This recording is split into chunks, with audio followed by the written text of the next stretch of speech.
only has the SCX10iii Bronco got Spektrum Brushless 2-in-1 Firma power, I've got a Radiolink RC8X. This is my first drive with this radio, and I'm telling you guys, it's loaded. Let's get to the table. Let's start with the power. There's the Spektrum Firma 2-in-1 right there. There's the R8FG receiver, full telemetry, everything. Let's get to the radio. Look at this thing, guys. Look at this. Wow. It's got crazy touchscreen on this thing. Everything is just absolutely gorgeous. Everything you could possibly want. Drag race settings, gyros, tank control, 4-wheel steer. It's got buttons all over the place. You can reverse this over to here. You can actually charge your phone off of this thing. There's a USB output. It control up to 4S on this thing. Yeah, it can have like 4S power, LiPo battery. You can set all that in here. Wow, and it's got momentary. You can set momentary up on these knobs. This is the GT5 one-handed drive adapter. Guess what? It fits. There's a button down here as well. But yeah, this thing is just phenomenal. We're going to go ahead and get this thing outside. I want to show you guys the screen of this in drive mode. Here we have the receiver voltage at 6 volts and your main battery at 12.3 volts. I'm not exactly sure what RSSI is just yet, but I'm going to figure it out. As I'm walking back,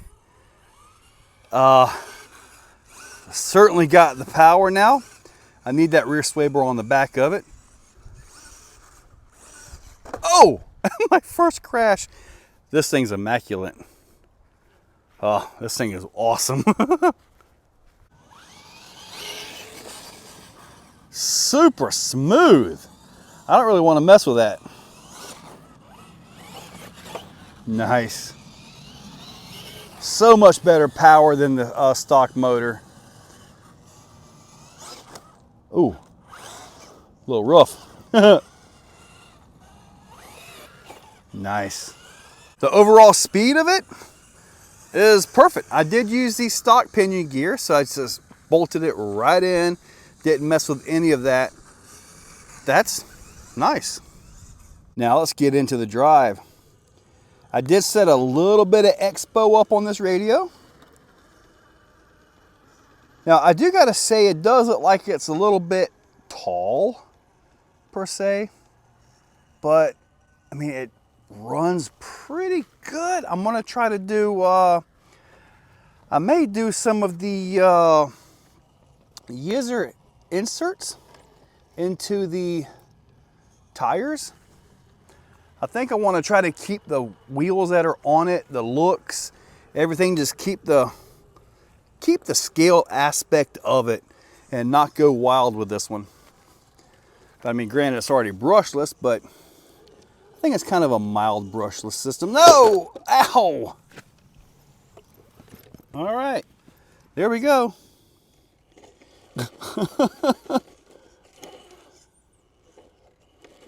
Oh man, I'm all up into that front bumper right there, aren't I? There we go. If I can maneuver this thing around here. Now this system seems to be doing just fine in here. This is not going to be a competition crawler for me. As you can see, it is very top heavy. But I'm kind of fine with that. And one of the reasons I'm fine with that is when you want scale action, scale driving, I mean, the vast majority of the time, most of our scale trail trucks don't have massive weight down at the axles. I mean, I guess if you swap in 60s and 14 bolts and all that kind of stuff, you could pick up some. But most of the time, the bodies are where the weight's at. That's a nice shot right there. So you kind of got the, oh, nice touchdown right there. That's beautiful. Well, anyway, what I was going to say is like weight distribution also plays a role in the scale aspect of the models. And this with the cage up top and all that, would you see that gigantic alligator? it actually plays a good role and makes this really nice, drivable scale-wise. Let's see if I can bring it down right over here. Ow! Okay, I just pulled the Austin Powers move here. Wow. I'm literally stuck. Oh my God. Woo! Okay. Let's continue on. Wow. Now, it's probably a little bit, oh, look at all that. See all that torque twist right there? I want to get rid of that when I do when I get that rear sway bar on here. Try to make it act a little more balanced. I mean, at least, well, there's one thing for sure. Axial got the torque twist in the proper direction on this. I can't stand it when you get some of these things. You get these like super scale vehicles, all this, all that, and they torque twist passenger side up. I'm sorry, but that is not scale. When you're in a truck and that truck's got a little bit of motor, it's got a little bit of juice in it, and you throttle that thing, which side comes up? Driver's side, not the passenger side. Now, with that said, yes, I do realize that some monster trucks do raise passenger side up. And that's because, well, I'm in a bad situation here. That's because a lot of them have rear mounted motors. So yeah, things are, oh man. So yeah, things are definitely a little bit different when it comes to that kind of a vehicle and that kind of a drive. Oh, I actually made the climb up onto that. But yeah, I'm planning to keep these tires on here. No need to go crazy with tires. Am I going to try some different tires? Well, yeah, of course I am. Now, I also want to mention that, I think I mentioned this right here, it has momentary. So we're going to get into some momentary on this.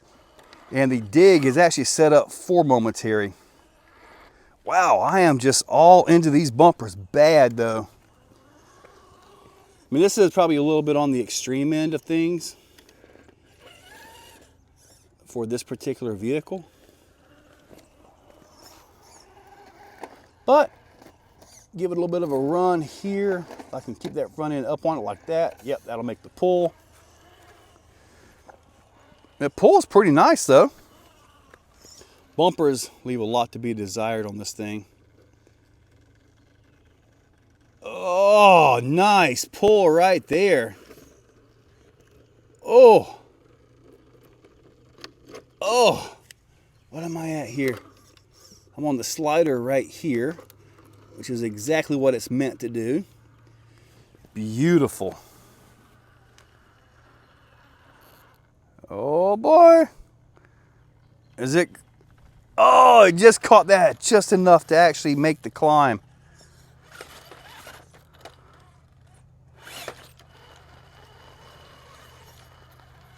Oh no.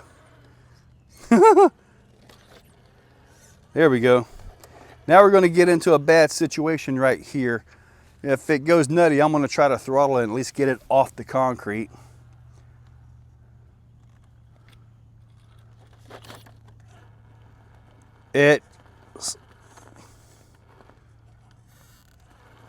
Okay. Yeah, it didn't actually get the hook, but the bumper actually helped it from going over. Now, onto this right here, it's not cramping my hand. I'm not getting cramps on that. It's got a good speed to it. Perfect for the trail. Yeah, but yeah, this right here is, I mean, solid. I think the signal on this thing, this can do it all. This can truly do it all. I want to see if I can do a little trail riding down this little crevice. See what we got coming right along. Looks like I'm about to bring my mower out here. Do a little bit of maintenance back here at the Exoplex. Look at that. That's like real world wheeling here in Florida. You got trees all over your stuff. Everything gets those little pinstripes from the bushes and stuff. everything. Go, baby, go. No! Are you guys ready?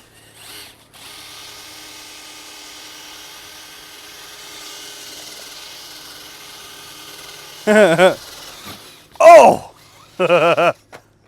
I'm not doing it. I'm not jumping it. I'm just messing with you guys. Ain't no way. Yeah, I'll do the little one.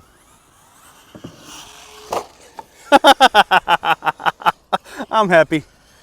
Oh, we got these too. Nice. Oh, this is beautiful right here. Whoa, wait a minute now. That's nice. I mean, it's scale, right? It's enough to give you whiplash if you were in there. What do you guys think about that? I gotta tell you, the power is awesome. It's got to have a sway bar. I gotta get one on here. This radio, it can hold 200 models. Hopefully you guys are still watching because you're gonna see this thing more. 200 models, and it doesn't hurt my thumb. I can actually comfortably drive this thing. It's got momentary, it's got all, this thing's awesome. That is by far, the most advanced, drivable, ergonomically okay radio for one-handed driving. Because you guys know I like my GT5s because they're so easy to drive. So easy, but that thing right there, you guys are gonna see that. Hopefully you guys enjoyed the video. I gotta take this thing back to the table and get a sway bar hooked up on it, and I'll be back. Guys, you're awesome. Check that description. Use those links, hit that subscribe, and ring that bell. You're awesome. If you're still watching, you are top shelf. You are the cream of the crop, the pick of the litter. You are phenomenal. Thank you for watching to the end of the video. It means a lot to me. Now, down below, there are links for the products you see, also for channel memberships. If you guys want to be a part, channel members get early viewing on pretty much everything that I can. So, guys, check that description. There's a lot of info down there. Thank you all for watching.